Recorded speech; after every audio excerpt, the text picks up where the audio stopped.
Hey guys, thanks for stopping by the channel today. Hope y'all are having a great day. We got something special in store for you today. So we beat Xenogears the last time we were in the stream, but today we're kicking off something new, and it's going to be a Final Fantasy Tactics playthrough. I played this game so many times, long time ago, and I'm finally getting around to actually recording it and playing it and having you guys there with me. So we've got Final Fantasy Tactics. We've got the official disc over here somewhere. Like I said, I played this back in middle school, high school, college, all throughout, and this game is just the bee's knees, man. You play as Ramza in the country of Ivalice, and you're actually going through, his life story from his perspective in how, the politics and all the different, plot lines that are going on in Ivalice all interact, and there's, so many different subplots that are going on. This game is just, it's so dense, it's so deep. Like you're seeing here in the intro scenes, it is just so, for a game built in the 90s, late 90s, it's fantastic. It's completely different than the standard Final Fantasy VII from the time.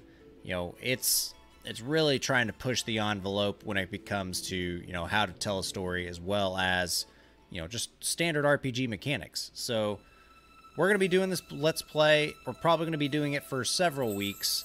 We'll be launching and loading these videos up to YouTube, every week or so.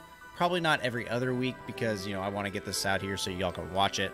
But this is going to be a pretty straightforward Let's Play. I'm not going to do, too much crazy stuff. I'm not going to be power leveling unless you guys want me to. Let me know down in the comments.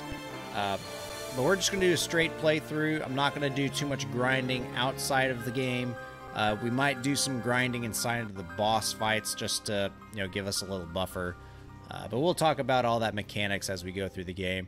But again, super excited to play. Let's get to it. We're going to start a new game. I am Al-Islam, a scholar of ancient Ivalice history. Have you ever heard of the Lion War? Stay a while and listen. It divided Ivalice in two over who would be the successor to the throne. It ended with the appearance of a young hero named Delita. Everybody living here knows this hero's tale.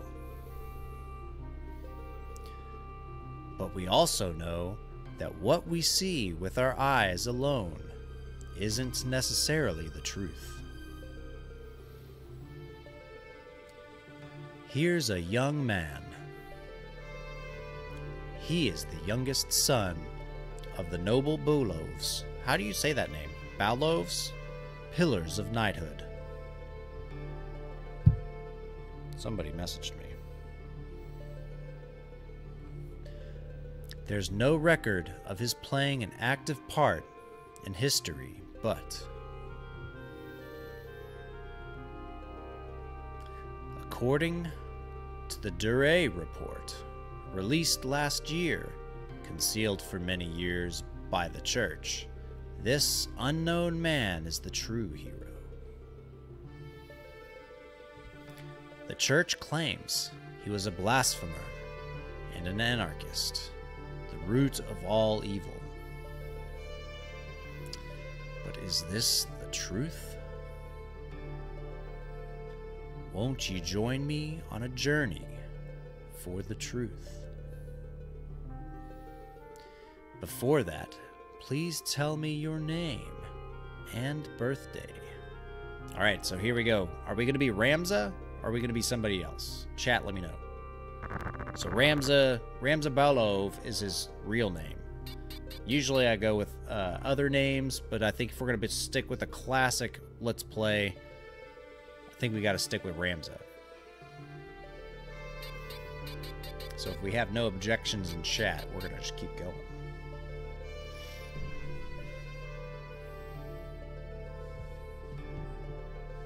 All right. Classic. Boom. What's his birthday going to be? So there's some mechanic tricks you can do to get better, fighting odds. We can talk about the mechanics later, but we're just gonna pick a random day. Let's do July 4th because we love America. 4th of July, Independence Day. I have no clue what zodiac sign that translates into. Look at this good old 1990s graphics. And this was back when Square was like Square Soft, before the Square Enix purchase, transition, whatever. The Zodiac Brave story. This almost like reminds me of Tomb Raider. You remember Tomb Raider's cutscenes and stuff? Very, very blocky kind of.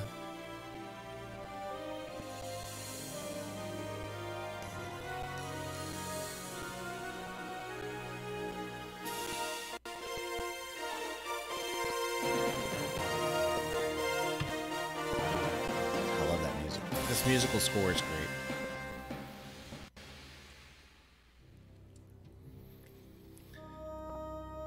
So yeah, this game came out. Let's pull up the disc real quick. This was copyrighted in 1997, so it was a couple years before, like, Final Fantasy VIII. It was, I think, the year of or the year after Final Fantasy VII. There's some secrets in this game we can't really divulge just yet that involve the old Final Fantasy VII. But yes, Final Fantasy VII was in 97. This was in 97, 98. So depending on the area it was released. And then Xenogears, the other game we just beat.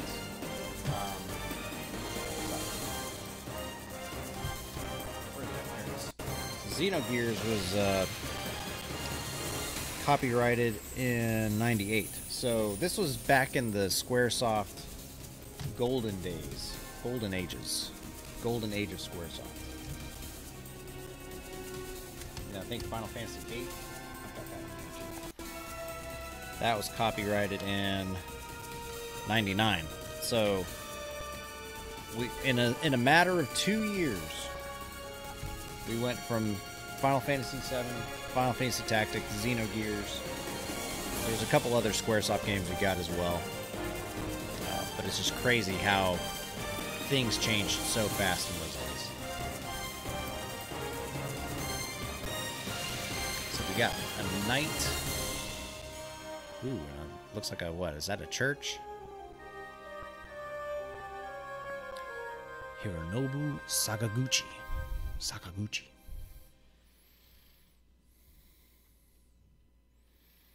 All right, I'm going to try and do my best to use female and male voices depending on the type of character. Arbonne Monastery.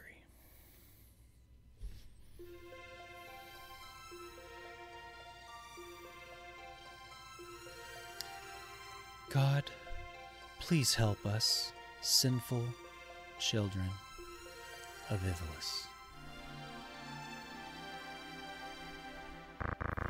Princess Ovalia, let's go. Just a moment, Agrias. The guards are here for a ride. Princess, don't give Agrias trouble. Please hurry.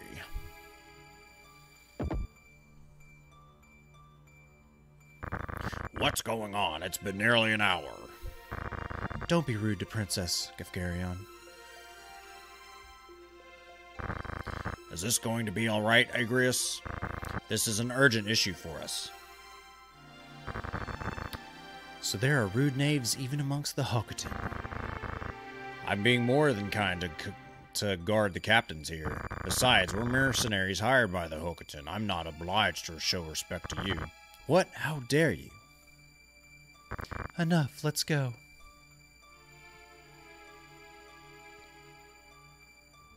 See you later, Choppish. Have a good one, man. Go with God. You too, Simon.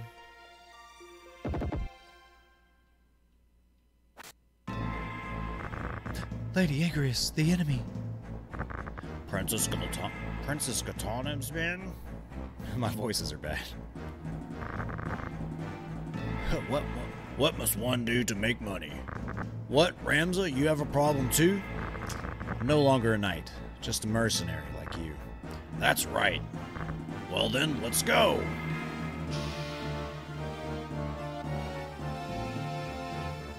Oh God.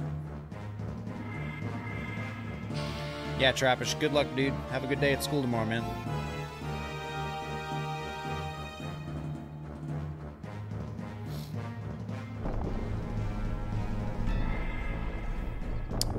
It's raining. The crest of the Black Lion. What's wrong with Princess Galtana? He's such an idiot. Does he want to start a war? Knave, there's no point in resisting. Just give us the princess, or that beautiful face of yours will be scarred forever. Fool, only idiots attack head on. Leave this to us. We can't make money that way. Rad, Ramza, follow me.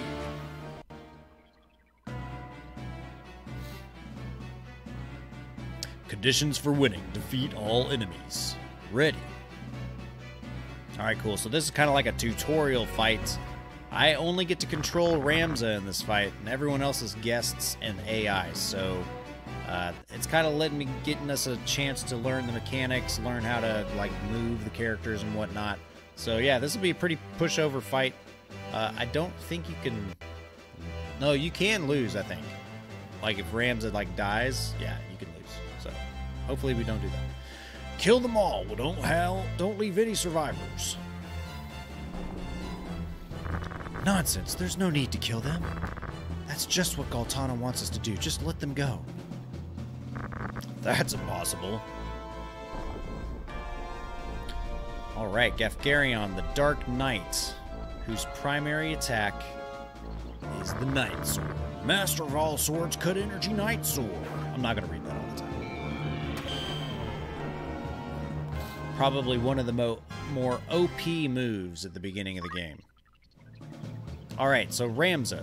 So here at the bottom, we have our character. On the left, it's our picture, as well as the HP, MP, and the CT. The CT, I think, is called charge time, and that's basically how fast your turn cycles every so often. And each character on the battlefield has a CT value. So, the faster your speed is, the faster that fills up, and of course, the more turns you get to do. On the bottom right there, we have our name, our job, and also a Brave and Faith statistic. So Brave impacts your success on doing physical activities or actions, as well as your physical, counter actions. So if you have a higher Brave and, for instance, Blade Grasp, it's one of the more advanced counter moves. The higher your Brave is, the higher your probability to apply that counter attack. So Brave is more associated with physical attacks, whereas the Faith is more applicable to magic attacks. So if you're casting a spell and you have a really high Faith value, you can cast and deal more damage. But on the flip side, you're also going to take more damage because you have more Faith. So what you'll notice is most characters, have the 50 to 60 range, and if you're going to have a caster, you want to have a 60 to 80 for the Faith. But for Brave, you can typically max that all the way up to a 94, 95. And yeah, so we'll get into that later in the game. But we're just giving you kind of an overview of what the characters are. Of course, bottom left, you got your levels, your experience points. And then over here on the right is your menu. You get a move, you get an act. You can also wait in your turn, and as well as look at your status and all that. So basically what happens is you get two actions, or you get a move and an action inside of your turn. And obviously, we can't do much here in the back of the battlefield, so we need to move. One thing we do need to keep in mind is when you go into the status, you can see we have a move statistic here. I think it's select, right? Yeah, that gets us our little pointer. But this move action tells us how many horizontal moves we can do. So we can go up 5, or we can go up 1, to the right 4, or to the right 4 and up 1. Kind of like, you know, how a knight would work in chess. So that's the move statistic, or the move trait, parameter, whatever. No, this is the PlayStation 1. This is the PlayStation 1 version. And then jump is similar, but it is the vertical. So if you have a jump of 3, that means you can move anywhere that's like within 3 of your blocks. So like right now, up at the top right, it says 11H. I'm 11 blocks high at the moment. So I can move down to what, 8 or 3H. Yep, exactly. So we're like right there, 9 is within 3 of 11, so I can move there. 8 also is theirs, but I can't move 7. So let's go back here. We can actually, oh, actually I can. 2, 3, 4. Interesting. I guess you can't go past 4. That's weird. We'll have to look that up. It shows you how many times I've played this game. Whatever. That's the move statistic. So if we're gonna do anything, we gotta go out here. We gotta do something. So let's not go full bore out there. We're gonna move here. And let's see what actions we can do. So we can either attack or we can do a special action called Guts.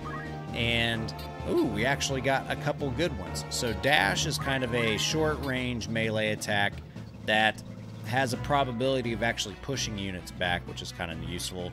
Wish allows me to give HP to another character while sacrificing some of my HP. And then Cheer Up actually boosts the brave value for characters. So if we were to like go and target this character, you can see at the bottom left there, it says brave +5 and then a 100%. That 100% is actually your probability of the attack succeeding, or the action succeeding. So if we go and execute it, he's going to go and cast Cheer on this character. And we got some experience, and we got some job points. And JP is a currency we get to use to learn skills and increase the job levels of our different characters. Life is short. Barry, steady sword. So Agrias uses her signature move, Stasis Sword. Yep. Magic is percentage based, and I don't prefer using magic skills either, unless it's like a summoner or a calculator. I love calculators. Alright, so the archer uses a bow and arrow, which is a ranged attack, and since it's got a certain radius it can use, boom. He can attack from the back of the field, which is kind of nice. That character right there is a chemist, and chemists have the ability to apply items and throw items to different characters that are on the battlefield. They are a pain in the early game because, you know, they continue to resurrect people and throw potions at them, and you're like, oh, I just want to kill the guy. So Rad, I don't like Rad. Boom, 32 damage with a charged bow shot. Alright, who are you going to kill, Gafgarion? Ooh, 49. So if you remember, a couple moves back, Gafgarion dealt 42 damage. This time he's dealing 49 damage. So there's an affinity difference between the two characters that he's been fighting. It's likely due to the Zodiac stuff. And boom, she got the kill. So you'll notice there's a couple different icons or graphics floating around the different characters' heads. Those are the status effects that are being applied. So right now, you know, Ramza's just got the AT on there. That's action turn or whatever. I might be making that up. But the guy that's up here at the top left, he has got blindness applied to him right now. So that's what blindness looks like. And then this, you know, like stars floating around the head, that just means the player is unconscious. They're not going to die, and they're not going to like turn into a crystal or anything. They're just kind of dead. They can be resurrected with the Phoenix Down, but for now, in this fight in particular, I don't believe any of these characters can turn to crystal. Oh, power steering's back from BlizzCon. Nice, dude. Alright, so I've moved over here. We're going to try and attack this chemist. He's got 29 health. I have the chance of 95% of dealing 42 damage. I'm going to take that. That's pretty much a gimme hit. Boom. Killed that chemist. I hate chemists, man. They are like the biggest thorn in your side in the early game. Alright, so Stasis Sword. Perfect. So, if you go back and rewind the tape a little bit, you'll notice when we were going through Agrias's little attack turn, there was a little extra wordage on there called stop. That attack has the chance of applying the stop status onto a character on top of doing damage. So it just happened to be that it procced that time, which was really cool. Yeah, dude, this fight has been super easy. I think the only character we have left now is that knight. And knights have elevated HP. They get to wear heavier equipment than most characters. One mechanic I like about this game is there is no defense other than protect. So the only thing you gain from getting the heavier armors is increased HP from that particular set of equipment. So there are ways to kind of bypass that delta. There's different job skills you can do to equip other types of armor. So this game isn't as dependent on the equipment you buy per se, but there's also ways you can work around it, or if you don't have the money to buy it, there's ways to, be better than what you can. Well, right on. Well, that was a pretty simple and straightforward fight, so awesome.